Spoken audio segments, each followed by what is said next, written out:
Namaskar. I welcome all of you to the Hindi University West Bengal special lecture series on comparative world literatures. Today's speaker is one of our internal faculty members, Dr. Madhumita Ojha. She has been critically and very deeply engaged in her research on gender studies. She has already delivered one lecture on queer studies, which was a part of this particular lecture series. And today she is going to deliver the second lecture. I congratulate Dr. Madhumita Ojha for her serious research work and her consistency. In today's lecture, she would talk about gender and sexuality in world literatures. It's a very important subject. Lot of research going into this particular subject in varieties of universities and texts, in creative writing, in critical discourses, in classroom teaching, even in literary theory. Gender studies has definitely come up in a big way. In our gender studies classes, we tend to talk a lot about feminism. Well, we have to talk about feminism. If we are not feminists, we are not humanists. So we certainly have to talk about feminism. But also, I always emphasize that in any kind of gender discourse, we may have to talk about solidarity between the three genders. Masculinity studies, feminism, and queer studies should be taken together so that our discourses in gender studies are complete and comprehensive. This is what Dr. Madhumita is going to emphasize today vis-a-vis gender and sexuality. The two concepts like what is gender and what is sexuality in critical and creative platforms. She would start with that and a few points that we already had a word about. I have requested her to take these points further and make our students aware about these points. So I would put them down in a chronological order for you, after which Dr. Madhumita will take over. So first, probably she has to talk about how gender is culturally produced, and it's not a universal and comparative reading that exposes the diverse non-Western gender epistemologies. Rather than being only a Western discourse, when we talk about gender and sexuality, we have to go back to Asian, African, Australian, and other such literatures, and even most importantly, our Indian literatures, our Bhasha literatures, Indian knowledge systems, where gender and sexuality are presented very, very scientifically. So I have discussed with her to take this point further. Then sexuality, how it operates as a discourse of power, and it is shaped by colonial, religious, and nationalist regimes, and yet it enables resistance among the people who are deeply engaged in such kind of research. She may have to talk about this to the students.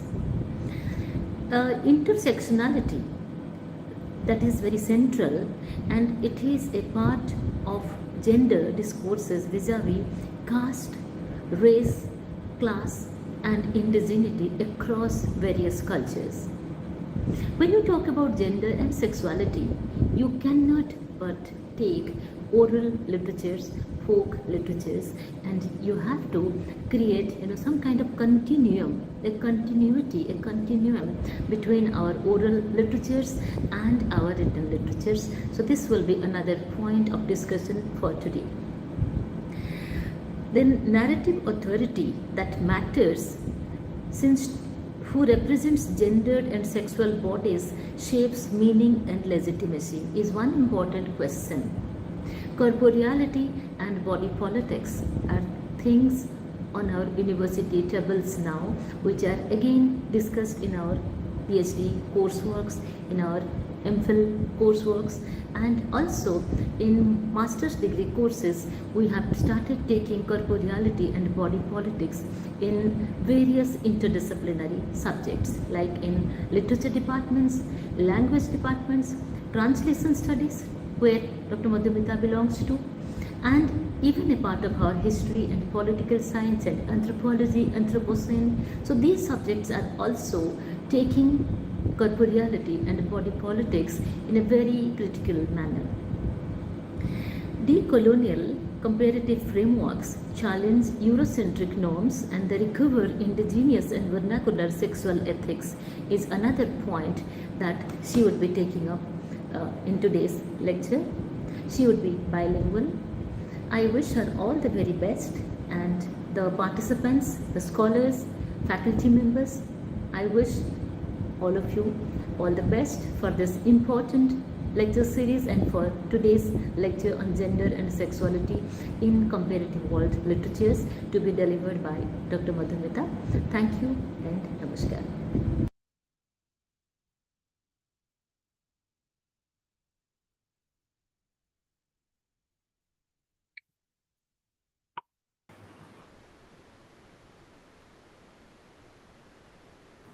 You will start now, ma'am.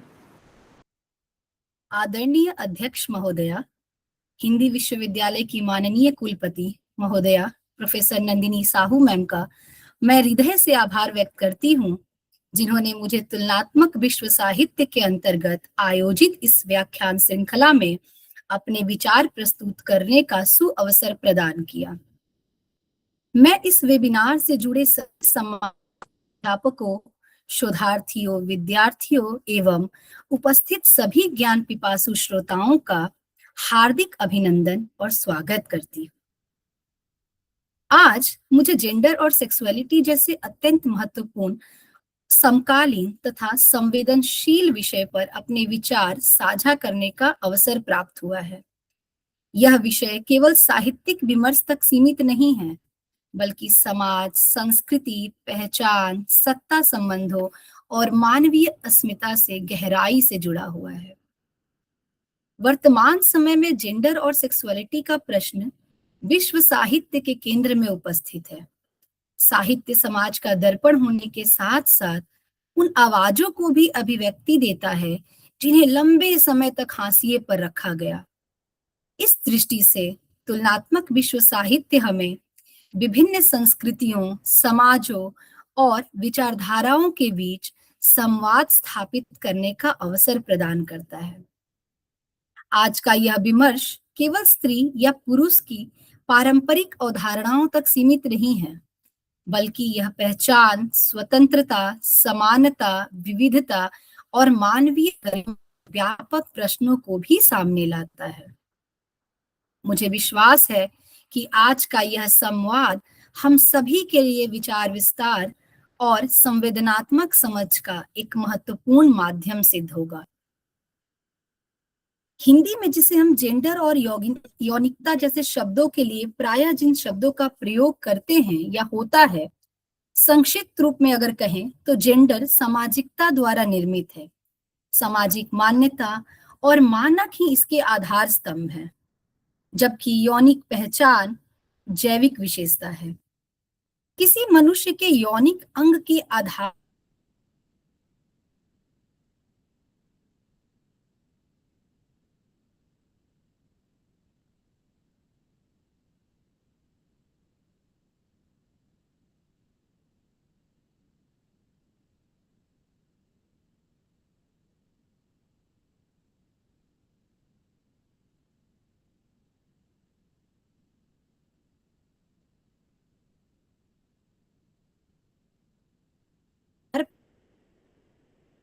अपने स्थापित मानकों के साथ स्थापित मान्यताओं की कसौटी पर यौनिक अंग को अब तक 3 रूपों में ही देखता रहा है, और 3 रूपों के आधार पर ही 3 तरह के जेंडर की अवधारणा हमारे समाज में विद्यमान है: पुरुष, महिला और थर्ड जेंडर। हर जेंडर अपने साथ सामाजिक मान्यताओं, आग्रहों का एक खाका जोड़े रहता है और समाज यह उम्मीद करता है कि संबंधित जेंडर उसी खाके के अनुरूप गतिशील है और रहेगा। लेकिन सेक्सुअलिटी या यौनिकता एक व्यापक अवधारणा है, परंतु दुर्भाग्यवश इसे शारीरिक संबंध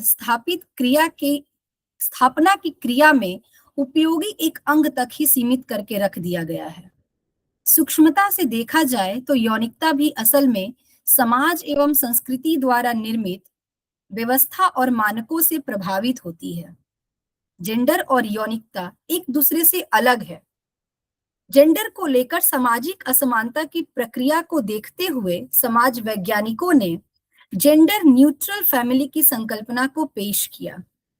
हिंदी का जो लिंग शब्द है ना, जिस लिंग पर बात बात चर्चा होती है, वह हिंदी का लिंग शब्द बहुधा जेंडर और यौनिकता को एक मानकर चलता है और इसी अर्थ में इसका प्रयोग भी किया जाता है, जिससे भ्रम की स्थिति पैदा हो जाती है।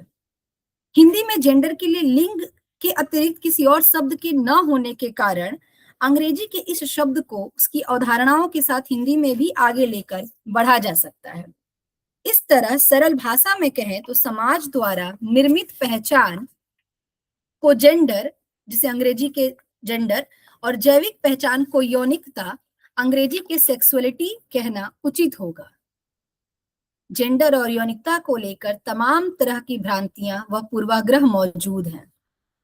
हम देखते हैं कि रोजमर्रा की जिंदगी में जेंडर और यौनिकता एक दूसरे के साथ इस प्रकार घुले मिले होते हैं कि शिशु के जन्म के साथ ही उसे पुरुष या स्त्री बनाने की जो आधिकारिक लेबलिंग होती है वह शुरू हो जाती है। यौनिकता के उन पहलुओं को जिन्हें जेंडर कहा जाता है मुख्यतः सांस्कृतिक रूप से निर्धारित होते हैं, जिससे जन्म के बाद सिखाया जाता है। यह सीखने की जो प्रक्रिया होती है यह जन्म से ही शुरू हो जाती है। धीरे धीरे बढ़ते अहंकार विकास के साथ इसके प्रभाव शिशु में प्रकट होने लगते हैं। यह सांस्कृतिक प्रक्रिया किसी समाज से निकलती है, लेकिन इसका अर्थ माँ के माध्यम से लगाया जाता है, परंतु वास्तव में उसके शिशु पर जो कुछ भी थोपा जाता है वह समाज के नजरिए का अपना आदर्श संस्करण है। बाद में शिशु के पिता, भाई, बहन, मित्र और फिर धीरे धीरे पूरा का पूरा समाज उसकी विकासशील पहचान में उपस्थित रहता है। रॉबर्ट जे स्टोलर, जिन्होंने अपनी पुस्तक सेक्स एंड जेंडर की प्रस्तावना में इस बात का जिक्र किया है, और इस बात का जिक्र करते हुए वह कहते हैं कि सेक्स और जेंडर के भेद को इस तरह से बताया जा सकता है, कोट, मैं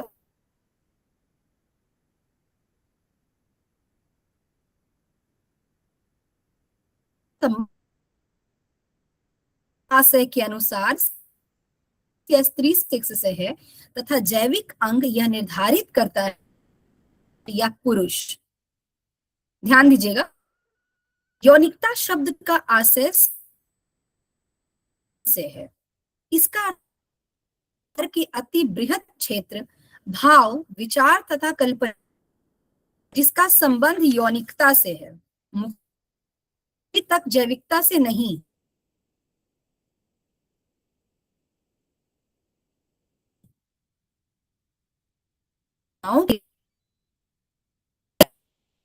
पुरुषत्व या स्त्रीत्व भी कहा जा सकता है। यह आवश्यक नहीं कि शरीर रचना या शरीर विज्ञान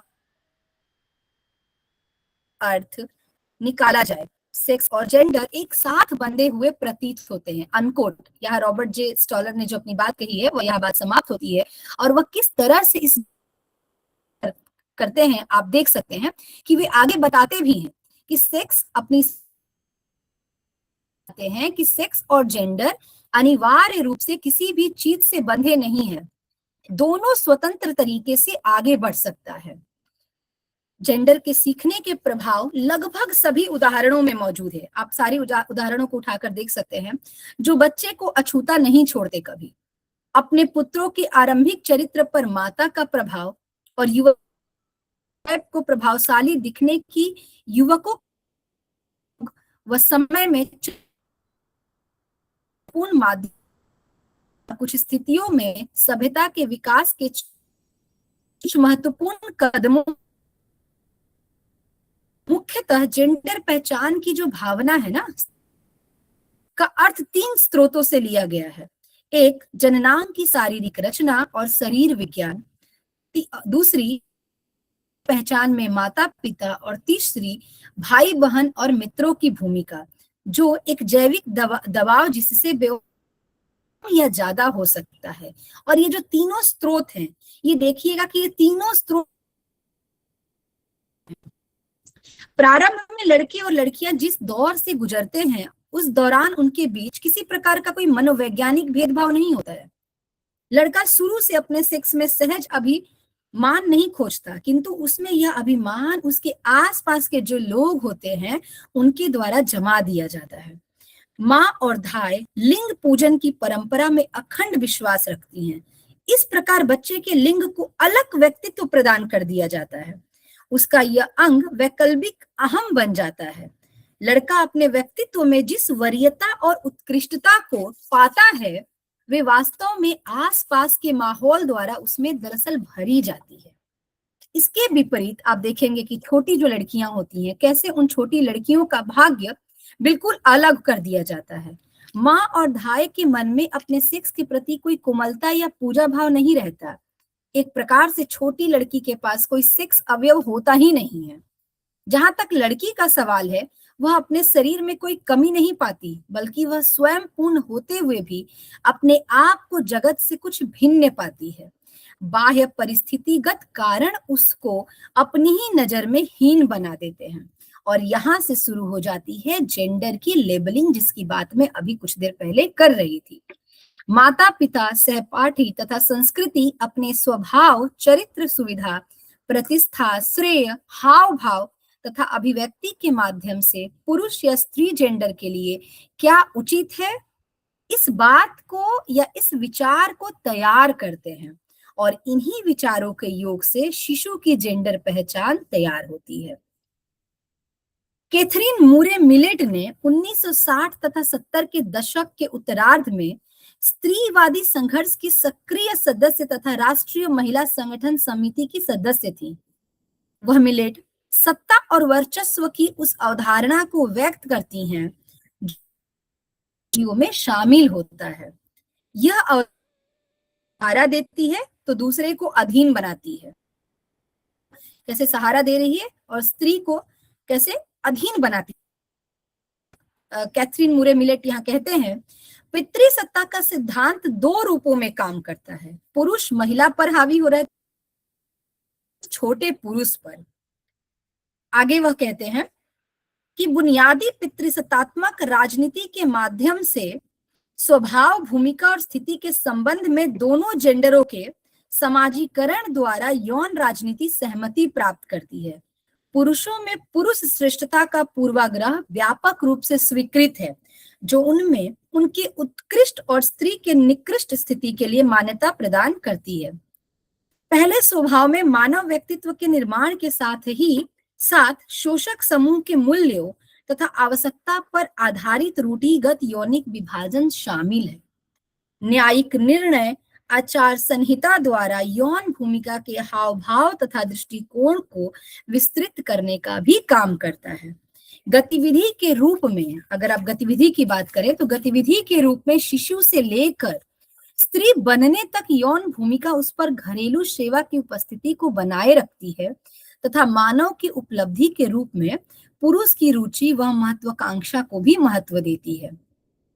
यहाँ यह समझना जरूरी है कि मूल्यबोध पितृसत्तात्मक समाज और परिवार को एकता के सूत्र में बांधने का काम करते हैं, वही मूल्यबोध स्त्रियों की स्वतंत्रता और विकास के मार्ग में अवरोधक भी होते हैं। पितृसत्तात्मक समाज की आधारशिला का मूल रूप परिवार तथा उसकी भूमिकाएं हैं। परिवार व्यापक समाज के प्रतिनिधि के रूप में काम करता है। परिवार न केवल अपने सदस्यों को समायोजित होने तथा अनुरूप व्यवहार करने के लिए प्रोत्साहित करता है, बल्कि पितृसत्तात्मक राज्य की सरकार के इकाई के रूप में कार्य भी करता है, जो परिवार के प्रमुखों के माध्यम से अपने नागरिकों पर शासन करता है। यहाँ तक कि यह पितृसत्तात्मक समाज उन्हें कानूनी नागरिकता भी प्रदान करता है। परिवार के माध्यम से महिलाओं पर शासन किया जाता है और परिवार का राज्य से कोई औपचारिक संबंध जबकि होता ही नहीं है। मिशेल फूको का मैं यहाँ जिक्र करना चाहूंगी कि मिशेल फूको कैसे इस बात को अपने तथ्यों के माध्यम से स्पष्ट करते हैं। वह कहते हैं, सत्ता अनिवार्य रूप से सेक्स का नियम निर्धारित करता है। सत्ता सबसे पहले सेक्स को बाइनरी व्यवस्था, बाइनरी जो डिवीजन है उसमें विभाजित करता है। उसको क्या कहते हैं, एक वैध कर देता और एक को अवैध तथा मान्य और वर्जित। दूसरा सत्ता सेक्स के लिए एक आदेश निर्धारित करता है जो एक ही समय में संचालित होता है। कानून के नियम के आधार पर सेक्स की भी व्याख्या कर दी जाती है और अंततः इन्हीं नियमों के आधार पर सत्ता कार्य करती है। सेक्स पर सत्ता की पकड़ भाषा के माध्यम से बनी रहती है। दरअसल यह कानून के नियम के आधार पर व्यक्त होती है और फूको का मानना है कि सत्ता न सिर्फ दमन का एक जरिया है बल्कि कानून नियंत्रण और निषेध की सक्षमता भी रखती है। सत्ता में ऊपरी स्थिति बनाए रखने के संघर्ष में जिस प्रकार लैंगिकता और अन्य यौनिक संबंधी सामाजिक गतिविधियों पर नियंत्रण और निषेध का प्रयोग होता है, वो दमनकारी परिकल्पना रिप्रेसिव हाइपोथेसिस का ही एक अंश है। आगे सिमोन कहती हैं कि जेंडर एक ऐसा शब्द है जिसका संबंध जैविकता से नहीं अपितु मनोवैज्ञानिकता या संस्कृति से है। यदि सेक्स के लिए उचित शब्द पुरुष या स्त्री है तो जेंडर से संबंधित शब्द पुल्लिंग और स्त्रीलिंग है। संभवतः बाद में यह सेक्स जैविक से स्वतंत्र हो जाएगा।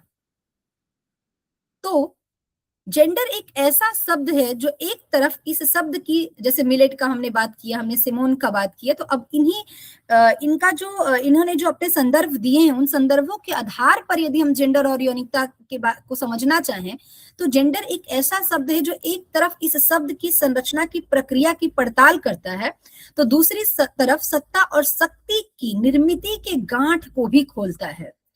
इस निर्मिति का शक्तिशाली औजार नियम निर्धारण और बंटवारा है। ध्यान दीजिएगा, ये बहुत जरूरी है। नियम निर्धारण और बंटवारा है जिसने समाज का जेंडरीकरण किया और उसे दो खेमों स्त्री और पुरुष में बांट दिया।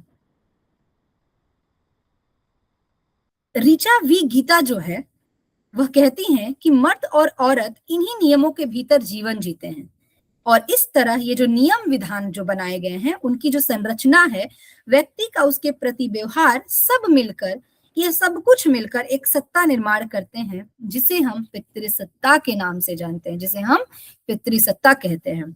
पितृसत्ता अर्थात वह सत्ता जिसके केंद्र में पिता या पुरुष का पहला सत्ता स्थापित हो। पितृसत्ता पुरुष को सत्ताधारक तो बनाता ही है एक तरफ, साथ ही उसे दूसरी तरफ पहले पैदान अर्थात फर्स्ट जेंडर की रणनीति भी रचता है। इस रणनीति के तहत स्त्री दूसरे जेंडर या जिसे सिमोन द बोआ सेकंड सेक्स कहती हैं की निर्मिति होती है। सिमोन द बोआ ने कहा कि स्त्री पैदा नहीं होती, स्त्री बनाई जाती है। यह बात कहकर सिमोन स्त्री को सेकंड जेंडर बनाने की जो पूरी प्रक्रिया है उस पर विस्तार से अपनी पुस्तक में द सेकंड सेक्स में बात करती हैं। इसी बात को मल्लिका सेनगुप्त भी कहती हैं। वह कहती हैं कि भाषा की सूक्ष्म चतुराई से निर्धारित हो जाता है कि कौन यंत्र का चालक है और कौन यंत्र। पहला लिंग पुल्लिंग यानी फर्स्ट सेक्स है जो सबल, प्रत्यक्ष, सकारात्मक, शक्तिशाली, विजयी है और स्त्रीलिंग दूसरा लिंग यानी कि सेकंड सेक्स है जो कि अबला, अप्रत्यक्ष, नकारात्मक पुरुष के विजय पर गर्व करने वाली है। दरअसल पुरुष को सबल और स्त्री को दुर्बल बनाने की जो तमाम अवधारणाएं हैं ना, उन तमाम कारकों से निर्धारित होता है जिनका प्रभाव या हस्तक्षेप हमारे जीवन में प्रत्यक्ष या अप्रत्यक्ष रूप से होता है। इन कारकों की बागडोर उस सत्ता के हाथ में होती है जिसे पितृसत्ता के नाम से जानते हैं। पितृसत्ता उन कारकों को संचालित और नियंत्रित करती है। इन कारकों को मल्लिका सेनगुप्त कहती हैं कोड ऑफ कंडक्ट, कहती हैं कि कोड ऑफ कंडक्ट यानी समाज दरअसल बड़ी ही बारीकी से जेंडर के प्रति भ्रामक अवधारणा, पार्थक्यता की टैगलाइन तथा पक्ष प्रतिपक्ष की भूमिका घड़ती है। जिसे मल्लिका सेनगुप्त अपनी किताब स्त्रीलिंग निर्माण, उनकी पुस्तक का नाम है स्त्रीलिंग निर्माण, के प्रारंभ में ही कोड ऑफ कंडक्ट या विधि विधान की तख्ती का हवाला भी देती हैं। इस तख्ती की बारीकियों की चर्चा करते हुए हेलेन सिक्सस का आपने नाम सुना होगा, वह उस सत्र की चर्चा करती हैं कि जिसने स्त्री पुरुष को एक दूसरे के विपरीत लाकर खड़ा कर दिया। जैसे सूर्य के विपरीत चंद्र, संस्कृति के प्रति के विपरीत प्रकृति, दिवस के विपरीत यामिनी, मेधा के विपरीत आवेग, बुद्धिमत्ता के विपरीत अनुभूतिशीलता और प्रज्ञा के विपरीत वेदना। दरअसल जेंडर और यौनिकता की जो यह पूरी राजनीति है ना, इसमें पुरुषत्वात्मक रवैये को इस बात से भी समझा जा सकता है कि कैसे कोमल और शांत या किसी शारीरिक रूप से कमजोर पुरुष को नामर्द या किसी बहादुर स्त्री के लिए मर्दाना जैसे शब्दों का प्रयोग किया जाता है। यानी कि बहादुर होने का आशय है मर्द जैसा होना, कठोर होना। सेक्सुअलिटी देह से जुड़ी होने के बावजूद भी देह के दायरे तक सीमित ही नहीं होती। परंपरा, धर्म, संस्कृति, इतिहास जैसे औजार उसे गढ़ने का काम करते हैं। इसमें कोई शक नहीं है कि मान्यता प्राप्त जेंडर और यौनिकता की अवधारणात्मक स्थापना पितृसत्ता ने ही की है। इसे प्रस्फुटित करने का कार्य इस विषय, जो जेंडर और यौनिकता की जो विषय है, इस विषय पर न बोलने की हिचकिचाहटों ने और इसे एकमात्र तथा अंतिम घोषित करने का काम समाज के दोहरे मानकों, रवैयों तथा नैतिकता ने किया। जेंडर का संबंध संस्कृति से है। उसका आशय उन सामाजिक श्रेणियों से है जिनमें मर्द व औरत पुरुषोचित और स्त्रियोचित रूप ले लेते हैं। इन्हीं विशेषताओं के साथ व्यक्ति को विकसित किया जा सकता है या किया जाता रहा है। हम कह सकते हैं कि दूसरे प्राणियों की तुलना में मनुष्य जाति में स्त्री पुरुष का विशिष्टीकरण वास्तव में सिर्फ प्रजनन से संबंधित नहीं होता, बल्कि यह पुरुष यौन स्थिति को एक विशिष्टता प्रदान करता है और अपनी यौन क्रियाओं की मध्यस्थता द्वारा एक मूल्य भी प्रक्षेपित करता है। पूंजीवाद के साथ साथ किस तरह उत्पादन तथा भोग, नौकरी तथा घर के काम, पब्लिक तथा प्राइवेट जैसे विपरीत शब्दों का जन्म हुआ, जिसने क्या किया, स्त्री पुरुष के बीच एक विभाजन रेखा खींचा। तो इस तरह जेंडर एक सामाजिक आयाम है जो हमें औरत या मर्द की पहचान में बांटता है। यह पहचान इतनी गहरी है कि हम इन सामाजिक पहचानों में ही जीने लगते हैं। इस सामाजिक प्रक्रिया में जेंडरीकरण के तहत पहचान के साथ साथ भूमिका बनाए जाते हैं और कायदे भी निर्धारित किए जाते हैं। बचपन से ही परिवार व समाज में जेंडर का अनुकूलन आरंभ हो जाता है। सर्वप्रथम जननांगों का जेंडरीकरण किया जाता है और नवजात शिशु के जननांग को जेंडर प्रदान कर दिया जाता है उसके जन्म के समय ही। जन्म के समय से ही लड़के और लड़कियों को उनके अलग अलग रूप में ढालने की जो सामाजिक और सांस्कृतिक प्रक्रिया शुरू हो जाती है, दरअसल उसे ही जेंडरीकरण कहा जाता है। मर्दों तथा औरतों, लड़के तथा लड़कियों में अलग अलग पसंद, नापसंद, हुनर, क्षमताएं पैदा की जाती हैं। फिर इन सब को प्राकृतिक मान लिया जाता है, मानो जैसे हमेशा से सब कुछ ऐसा ही रहा है जैसा कि अभी दिख रहा है। 80 के दशक में जेंडर की धारणा ने यह समझने में सहायता की कि दरअसल समस्या समाज और संस्कृति द्वारा दी गई मर्द और औरत की परिभाषा में है।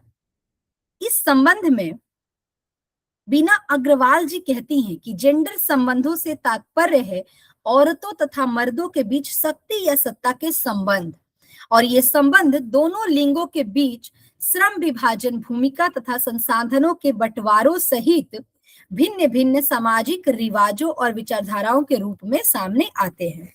ये औरतों तथा मर्दों के लिए अलग अलग योग्यताएं, रवैये, इच्छाएं, व्यक्तित्व के गुण तथा बर्ताव करने के तरीके आदि निश्चित करते हैं। जेंडर संबंध वर्ग, जाति, नस्ल जैसे असमानतापूर्ण ढांचों की मदद से सामाजिक रीति रिवाज और विचारधाराएं बनते हैं और इन्हीं रिवाजों व विचारधाराओं के द्वारा जेंडर संबंध भी बनाए जाते हैं। ये संबंध सामाजिक रूप से बनाए हुए होते हैं और समय और स्थान के हिसाब से उतने ही अलग अलग भी होते हैं। स्त्रियोचित और पुरुषोचित कंडीशनिंग अलग अलग जगहों पर तथा विभिन्न सामाजिक समूहों में अलग अलग होती है।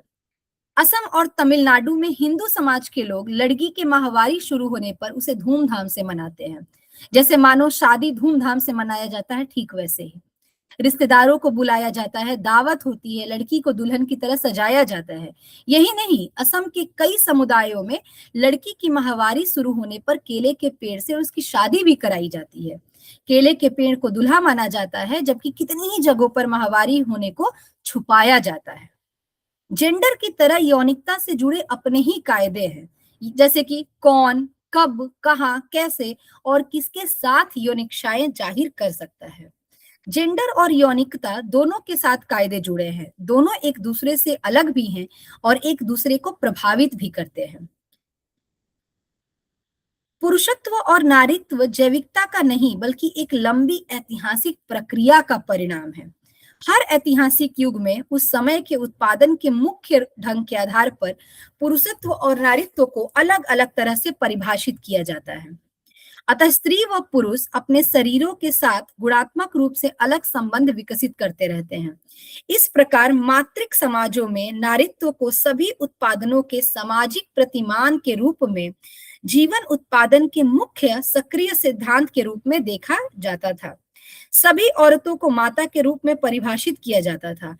पूंजीवादी परिस्थितियों में सभी औरतों को गृहिणी के रूप में परिभाषित किया जाता था। जूडिथ बटलर यहाँ कहती हैं कि जेंडर देह का लिबास है। जेंडर को लेकर जो अपनी मान्यता है उनकी, वह कहती हैं कि जेंडर देह का लिबास है, देह जिसका एक लिंग होता है।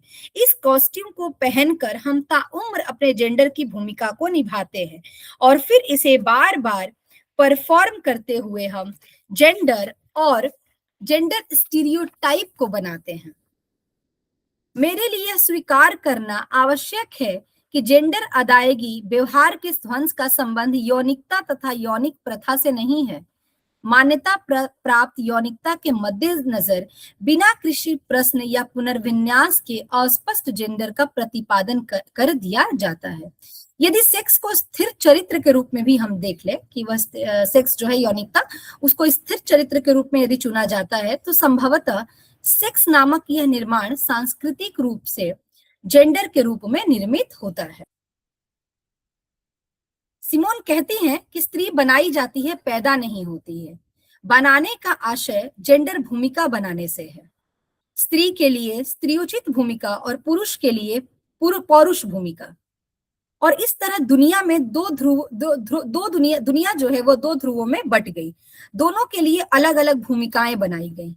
इस भूमिका के आधार पर दो तरह के व्यक्तित्व का निर्माण हुआ और इन दोनों को एक दूसरे के विपरीत खड़ा कर दिया गया। फ्रायड ईपिएट कॉम्प्लेक्स के जरिए बताते हैं कि बच्चे विपरीत लिंगी अभिभावक के प्रति आकर्षक महसूस करते हैं और समलिंगी अभिभावक से प्रतिद्वंदिता, लेकिन बड़े होते होते वे सामंजस्य करते हैं और स्वयं को पुरुष और स्त्री की तरह बड़ा होते पाते हैं। लड़कियां माँ जैसी और लड़के पिता के जैसे बनते हैं। फ्रायड की यह व्याख्या इस बात को समझने में मदद करती है कि कैसे स्त्री पुरुष बनते और बनाए जाते हैं, जो मैंने शुरू में ही कहा कि यह एक सामाजिकरण की प्रक्रिया है, स्त्री जो भूमिका और पुरुष भूमिका की जो प्रक्रिया है। फुको सेक्स की श्रेणीबद्धता को नियामक आदर्श कहते हैं और बटलर कहती हैं कि इस अर्थ में सेक्स न केवल एक आदर्श के रूप में कार्य करता है, बल्कि एक नियामक अभ्यास का हिस्सा है जो इसके द्वारा संचालित निकायों का उत्पादन करता है, अर्थात जिसका नियामक बल एक प्रकार की उत्पादक शक्ति है और सीमांकन करने की भी शक्ति है, परिचालित करने की शक्ति और अपने नियंत्रण में लेने की शक्ति। ये जो जिन नियामक शक्तियों का हमने जिक्र किया, ये जो नियामक शक्तियां हैं, औरतों और मर्दों की भूमिकाओं के साथ ही साथ इनके बीच के संबंध को भी तय करती है। और इस संबंध का आधार क्या होता है? इस संबंध का आधार होता है यौनिकता। अब जब यौन यौनिकता की जब हम बात कर रहे हैं, तो यौन और यौनिकता के बीच एक महत्वपूर्ण फर्क भी है। यौन शब्द का उपयोग अक्सर एक क्रिया या व्यवहार के लिए किया जाता है और यौनिकता एक काल्पनिक सिद्धांत है जिसमें शारीरिक, यौनिक, भावनात्मक व व्यवहारिक पक्ष मौजूद है। इसकी रचना उन तमाम तरीकों से होती है जिनसे हमारे अनुभव व जज्बात व्यक्त होते हैं। यौनिकता की रचना हमारी भावनात्मकता यानी हम कौन व क्या है से होती है। ये न सिर्फ यौनिक पहचान से जुड़ी है बल्कि इसमें यौनिक मानदंड, व्यवहार, बर्ताव, चाहत, अनुभव, यौनिक ज्ञान और कल्पना भी शामिल होती है जो संबंधों के तहत गढ़ी जाती है। यौनिकता और यौनिक संबंध कई अर्थों में एक दूसरे से जुड़े भी हैं और कुछ अर्थों में एक दूसरे से अलग भी। यौनिक संबंधों में यौन और यौनिकता बेशक रूप से निहित है, परंतु यौन और यौनिकता में यौनिक संबंध हमेशा निहित नहीं होता।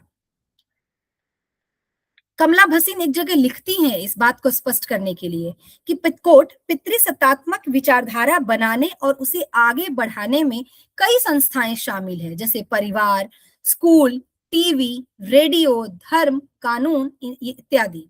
सामाजिक व्यवस्थाओं को चलाते रहने तथा लोगों के दिमाग पर नियंत्रण पाने में विचारधाराएं महत्वपूर्ण भूमिका निभाती हैं। अनकोट।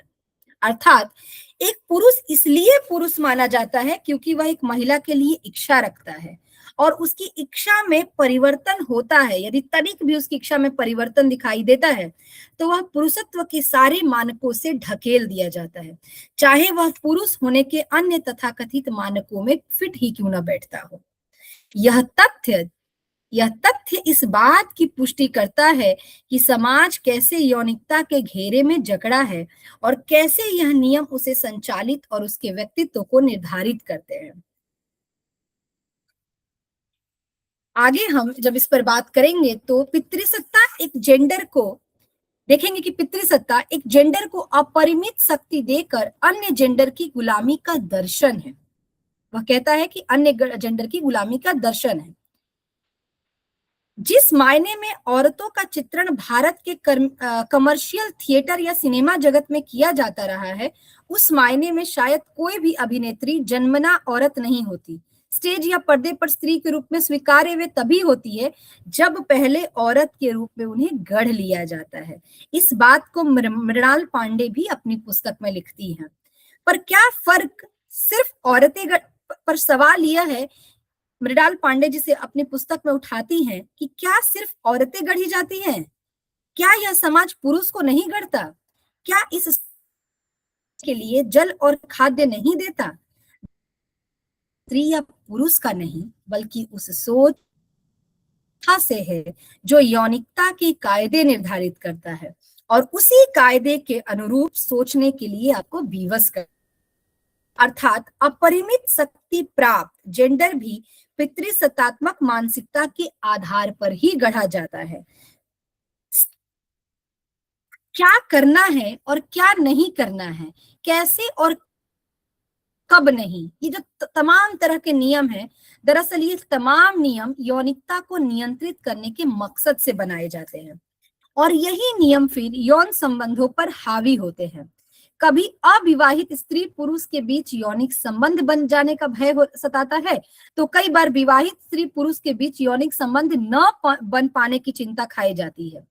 इसमें कोई शक नहीं कि सत्ता द्वारा बनाए गए यौनिकता के नियम समाज और उसके सोच को नियंत्रण में ले लेता है और धीरे धीरे यही नियंत्रण मनुष्य को इस बाइनरी व्यवस्था के अधीन कर देता है।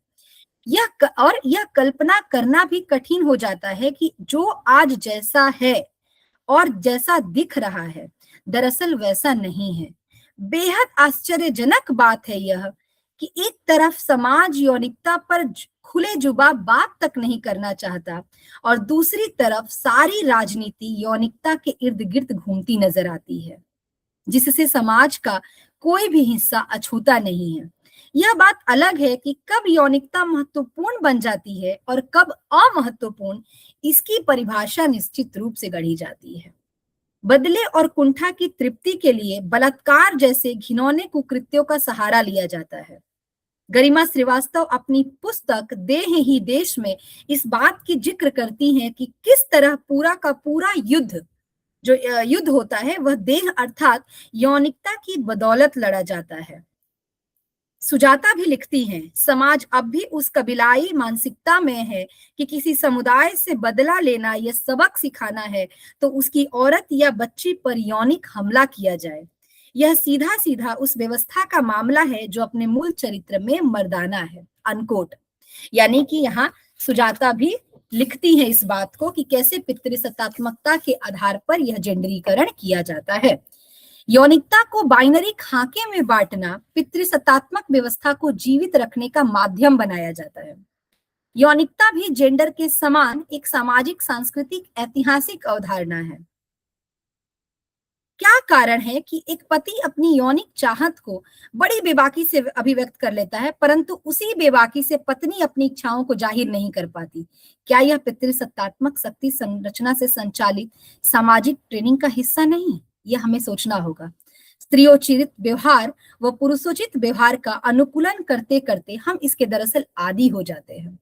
समाजीकरण की प्रक्रिया के तहत यौनिकता और यौनिक चुनाव को इस कदर गढ़ा और मढ़ा जाता है कि कब वह पसंद नापसंद के ढांचे में ढल जाती है, इसकी खबर स्वयं चुनाव करने वाले तक को भी नहीं होती।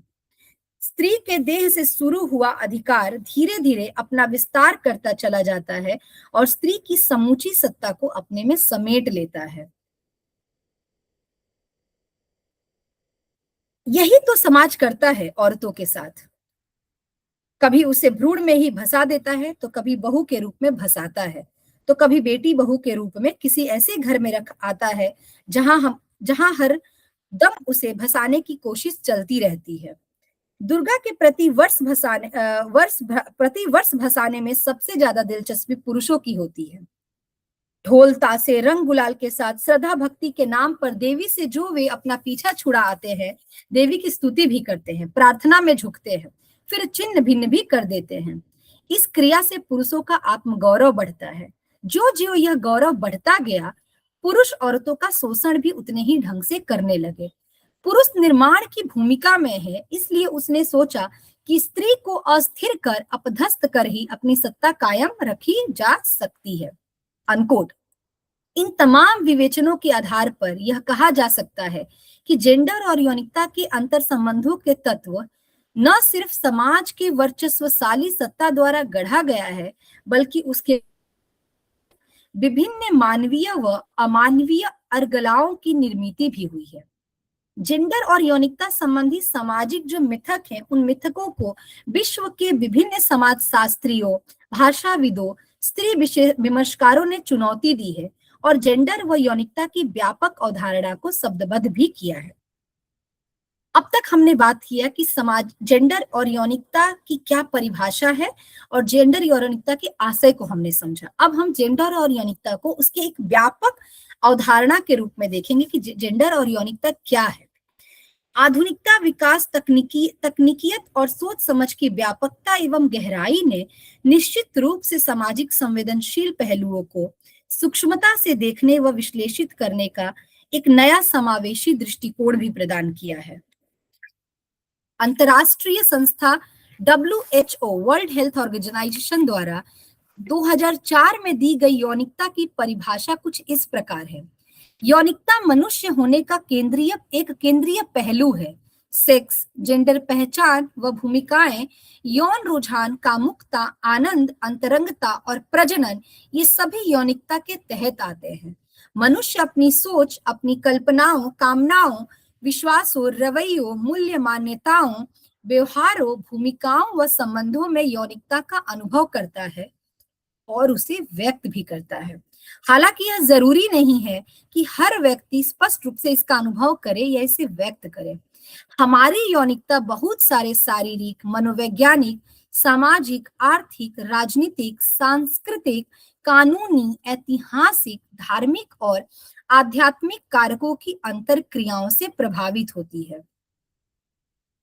अपने ऐतिहासिक विकास की प्रक्रिया में हम समझ सकते हैं या हम देख सकते हैं कि जेंडर की जो बाइनरी व्यवस्था है, कोई प्राकृतिक अवस्था नहीं है, जिसका जिक्र हमने अभी किया भी।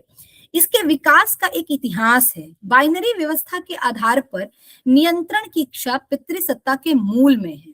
जब जब बाइनरी जेंडर व्यवस्था के खिलाफ आवाज उठती है, तब तब पितृसत्तात्मक सामाजिक व्यवस्था का जिक्र होता है। दरअसल इस व्यवस्था के तहत बाइनरी व्यवस्था को सुचारू रूप से चलते रहने के लिए स्त्री पुरुष प्रशिक्षित किए गए हैं। यौन अभिविन्यास यानी सेक्सुअल ओरिएंटेशन का संबंध दरअसल निजता से है। यौन अभिविन्यास के आधार पर किसी व्यक्ति के साथ भेदभाव व्यक्ति की गरिमा एवं स्वयं का अपमान है। समानता समाज में प्रत्येक व्यक्ति को यौन अभिविन्यास को एक समान मानने और अपनाने की मांग करती है। निजता का अधिकार और यौन अभिविन्यास का संरक्षण संविधान के अनुच्छेद 14, अनुच्छेद 15 और अनुच्छेद 21 मौलिक अधिकारों के मूल में निहित है।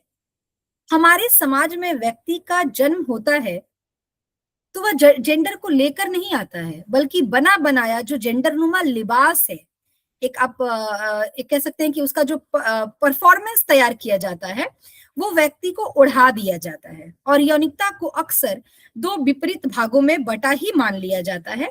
साथ ही यह भी मान लिया जाता है कि स्त्री और पुरुष के बीच का या स्त्री और पुरुष के अतिरिक्त कोई और यौनिकता नहीं होती। लेकिन बटलर ने जेंडर ट्रबल बुक अपनी किताब में जेंडर अदायगी या व्यवहार, जिसका जिक्र मैं भी करने जा रही थी, परफॉर्मेटिविटी के माध्यम से कई सवाल उठाए हैं। उन्होंने कहा कि यौन संबंधों का जो सांचा है मानव के उद्भव से पहले है। और दूसरी बात उन्होंने जो कही, यौनिकता को ग्रहण करने की प्रक्रिया से गुजरते हुए मैं का निर्माण होता जाता है। यह दोनों बात उन्होंने कही। और साथ ही इसी बात को रॉबर्ट जे स्टॉलर भी कहते हैं, कोट, यौनिक शब्द में शरीर रचना और शरीर विज्ञान का अर्थ निहित है। यह स्पष्ट रूप से व्यवहार, भावनाओं, विचारों और कल्पनाओं के उन महत्वपूर्ण क्षेत्रों को छोड़ देता है जिनका संबंध यौनिकता से है तथा मुख्य रूप से जिसका अर्थ जैविक नहीं है, अनकोट। अब हम देखते हैं कि शैशवावस्था से ही जेंडर और यौनिकता को इस तरह मिला दिया जाता है कि एक समय के बाद व्यक्ति उसी पहचान, जो घुले मिले जो स्वरूप है, उसी पहचान को, उसी विशेष पहचान को, जेंडर और यौनिकता को अपनी पहचान, अपनी अस्मिता मानने लग जाता है या मान बैठता है। कई बार वह स्वयं को अलग भी पाता है, कई बार वह स्वयं को अलग महसूस करता है। इन दोनों खाकों से, ये जो बाइनरी व्यवस्था है, इनसे अलग भी अपने आप को महसूस करता है। पर कुछ ऐसी विशेषताएं स्वयं में पाता है जिसका तालमेल समाज के रवैये के साथ बैठ नहीं पाता। इन दोनों स्थितियों के बीच के जद्दोजहद से वह लगातार लड़ता है, जिसका प्रभाव उसकी पहचान पर भी पड़ता है। न तो वह अपनी उन प्रवृत्तियों को छोड़ पाता है जो उसकी अपनी प्रवृत्ति यानी बने बनाए मानकों से भिन्न, यानी जो समाज द्वारा जेंडर और जेंडर रोल जो फिक्स किए गए हैं, परफॉर्मेटिविटी जिसे बटलर कहते हैं, उस परफॉर्मेटिविटी के अतिरिक्त जो अपने आप को फील करता है या करती है, महसूस कर पाता है या करती है, वह बने बनाए मानकों से भिन्न और न ही समाज के मानकों, यानी जो समाज ने जो दो मानक निर्धारित किए हैं, स्त्री जेंडर और पुरुष जेंडर, न तो वह इसमें पाता है और ना ही अपने आप में जो अलग महसूस करता है उसी को व्यक्त कर पाता है, तो को पूरी तरह छोड़ पाता है। यानी कि जो बना बनाया समाज द्वारा जेंडर निर्मित है उसको भी नहीं छोड़ पाता, और जो स्वयं को वह महसूस करता है जो इन दोनों खाकों से अलग, इन दोनों विभाजीकरण से अलग, वह उसको भी नहीं छोड़ पाता। और यह मानक जो है जेंडर रूपी जामा पहनकर समाज में जीने के लिए विशिष्ट रूप प्रदान करते हैं। समाज में समान जीने लायक आप तभी बन पाते हैं जब वह जामा आप में फिट हो जाए। यानी समाज ने जो जेंडर भूमिकाएं बनाई हैं, यदि उन जेंडर भूमिकाओं में हम फिट नहीं होते हैं तो आप क्या करते हैं, फिर आप वहां से क्या करते हैं, हास्यकृत कर दिए जाते हैं, आप समाज के केंद्र में नहीं रहते हैं। यानी कि या तो इसमें आप फिट हो जाए या कि आप ही उस जामा में खुद को फिट कर ले, आपको वहां फिट करना ही है। उदाहरण के लिए हम देख सकते हैं हमारे समाज में, जैसे उदाहरण दे, अब जेंडर और यौनिकता की जब बात कर रहे हैं तो किन्नर वर्ग को देखें, किन्नर वर्ग की अवस्थिति को ही देख ले, बेहद चिंताजनक स्थिति है उनकी।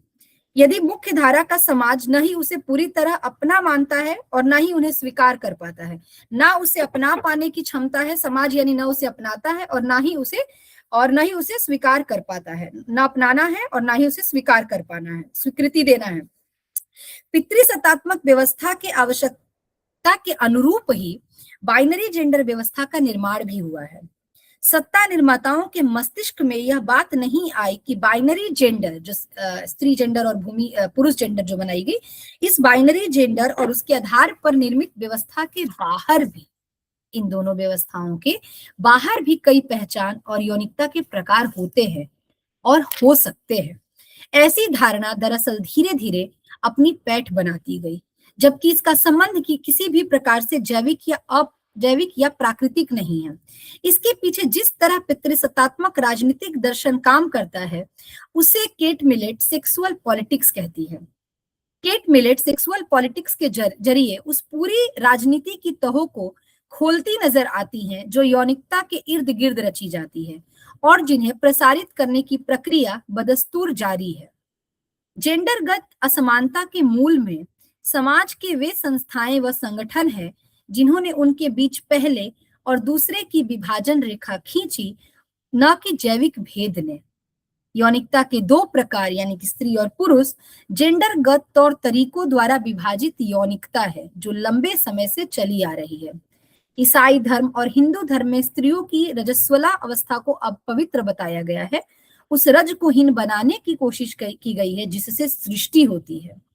इस तरह धीरे धीरे पितृसत्ता की जड़ें गहरे आसीन होती गई है, जिसने पहले अपनी सत्ता स्थापित की, जेंडर की निर्मित की, उसका बाइनरी विभाजन किया और उसके आधार पर यौनिकता की द्विमुखी परिभाषा गढ़ी। एंगल्स की अगर आप पुस्तक देखें, the origin of family, private property and the state के आने के बाद जेंडर के बनने और बनाए जाने की प्रक्रिया पर आलोचना शुरू होने लगी। अ रूम ऑफ वंस ओन में वर्जीनिया उल्फ बताती हैं कि जेंडर पहचान जन्म से नहीं बल्कि समाज द्वारा निर्मित किया जाता है जो धीरे धीरे व्यवहार में शामिल होता जाता है। ये जो है वह धीरे धीरे व्यवहार में भी शामिल होता चला जाता है। नारी और पुरुष लक्षण से अलग लक्षण भी मनुष्यों में हो सकते हैं। पितृसत्ता यह मानने को तैयार नहीं और यही मानक संस्कृति, समाज, धर्म, राजनीति हर क्षेत्र में अपनी जड़ें जमाती रही। लड़की के गुण यानी जो समाज द्वारा निर्मित गुण जिसकी बात की जाती है, तथा कथित लड़के में और लड़के के गुण समाज द्वारा निर्मित जो गुण है उसकी मैं बात कर रही हूँ। जो लड़के के गुण और लड़की के गुण है, ये जो समाज द्वारा निर्मित गुणों की बात की जा रही है, लड़की में देखना समाज को सहनीय नहीं है। ऐसे गुणों की निंदा के लिए लोग तैयार रहते हैं।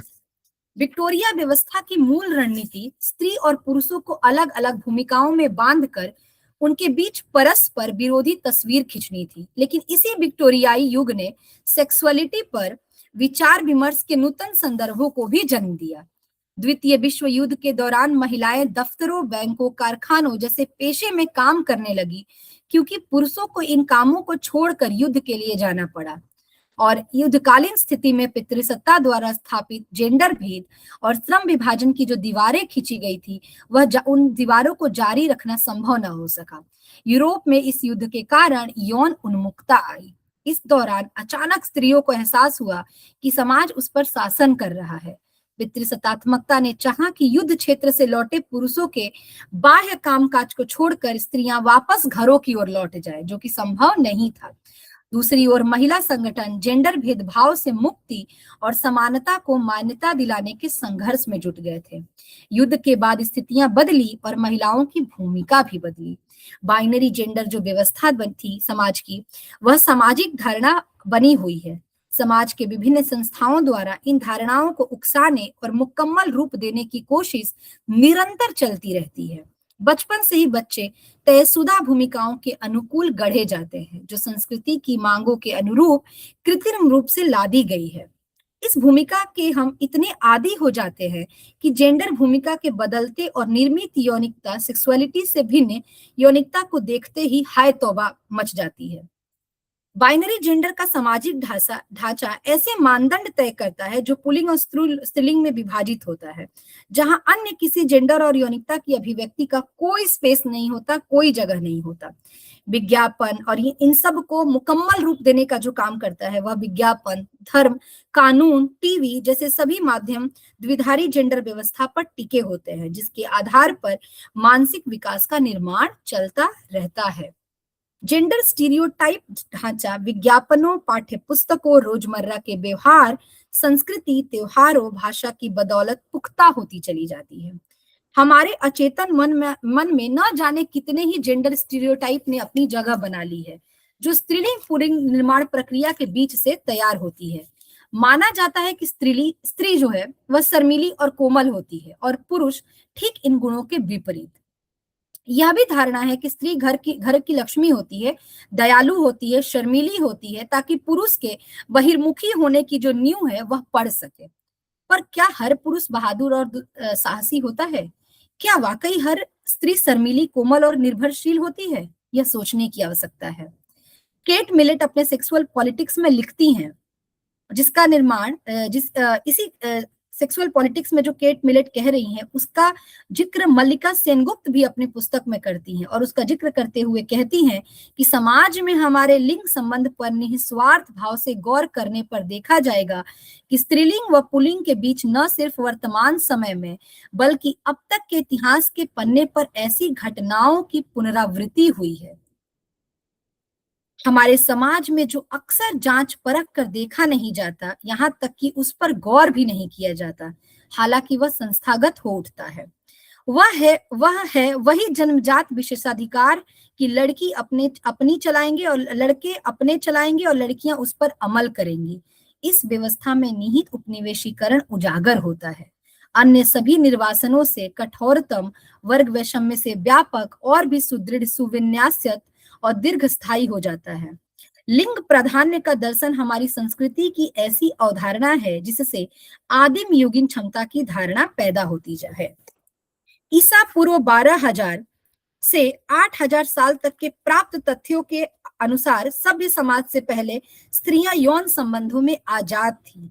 यौनिक संबंधों के इस आजादी को सबसे पहले सामाजिक मानकों और नियमों से बांधा गया और तब परिवार नामक संस्था का विस्तार हुआ, जिसकी चालक पितृसत्तात्मक व्यवस्था थी। एंगल्स अपनी पितृसत्तात्मक जो व्यवस्था है की समाप्ति चाहते थे, क्योंकि वह जानते थे कि इस व्यवस्था की समाप्ति से न केवल स्त्री पुरुष जेंडर भूमिकाओं की समाप्ति होगी, बल्कि उन्हें भी पहचान और जगह मिलेगी जो द्विधारी व्यवस्था में फिट नहीं हो पा रहे थे, जैसे जिनका जिक्र किया मैंने, किन्नर हो गए, लेस्बियन हो गए, गे हो गए, बाइसेक्सुअल हो गए, वह भी इसमें जो फिट नहीं कर पा रहे थे उनको भी अपना एक स्पेस मिलेगा। यौनिक स्वतंत्रता से जुड़े तथ्यों और इतिहास के जिक्र करने का आशय यहाँ इसे सही या गलत ठहराना कतई नहीं है, बल्कि इससे इस बात को समझना जरूरी है कि किस तरह पितृसत्ता ने पुरुषों के हाथों सत्ता सौंपा।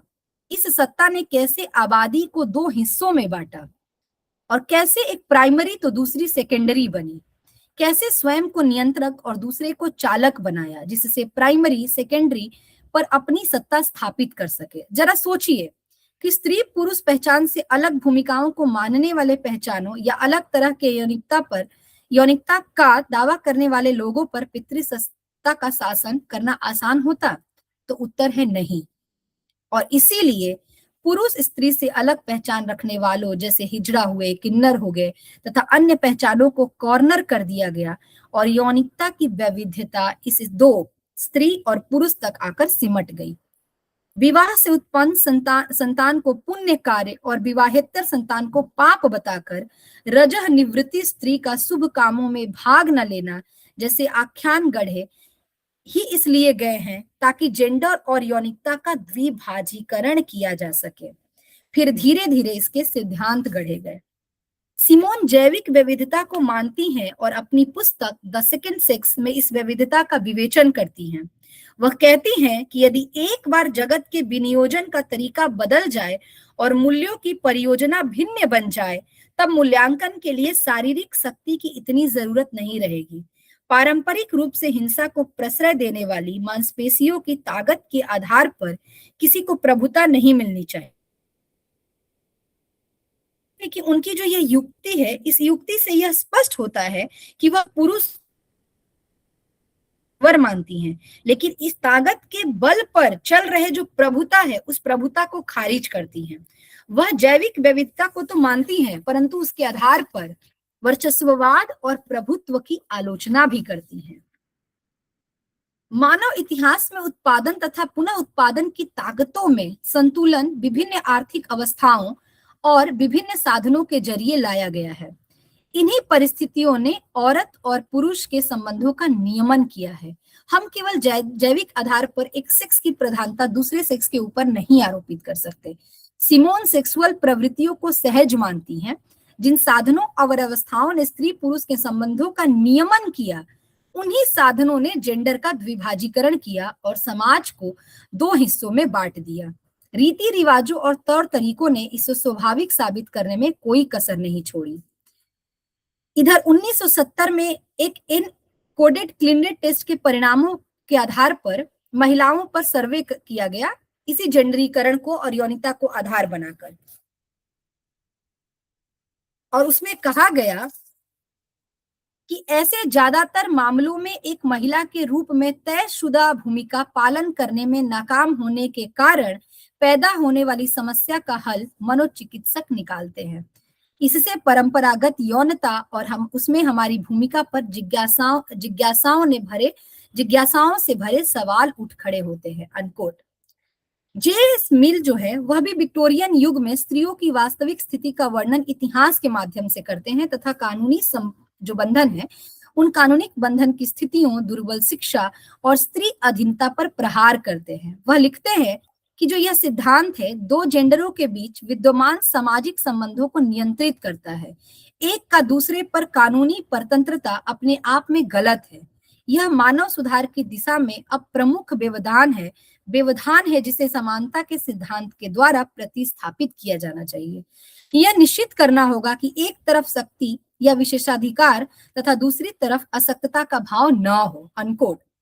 अच्छा, सांस्कृतिक रूप से मान्यता प्राप्त स्त्री छवि का मतलब था कि औरत की सेक्सुअलिटी अंतिम रूप से परिभाषित मान लेना, उसका दायित्व पोषण तक सीमित कर देना और समाज द्वारा स्वीकृत विवाह के संस्थागत ढांचे में उसे इतना समरस कर देना कि उसकी सेक्सुअलिटी पर चर्चा करने की कोई जरूरत ही ना रह जाए। हमारी संस्कृति सेक्स के आलोचनात्मक विश्लेषण को नापसंद करती है, विशेष तौर पर स्त्री की सेक्सुअलिटी को। तो यह परंपरा 3 हथकंडों का एक साथ इस्तेमाल करके सीमित करने की कोशिश करती है। ये 3 हथकंडे हैं वर्जना, दूसरा महिमा मंडन और तीसरा नकार। पहले तो स्त्री की सेक्सुअलिटी के बारे में बोलना ही दिक्कत तलब है, ऊपर से इन तीनों हथकंडों का मुकाबला करते हुए बोलने का मतलब होगा तीखी प्रतिक्रियाओं का सामना करना। जेंडर और यौनिक चर्चा के विकास में जिन पुस्तकों का महत्वपूर्ण योगदान है उनमें से एक फ्रेडरिक एंगल्स की पुस्तक परिवार, निजी संपत्ति और राज्य की उत्पत्ति है, जिसका जिक्र मैंने पहले भी किया।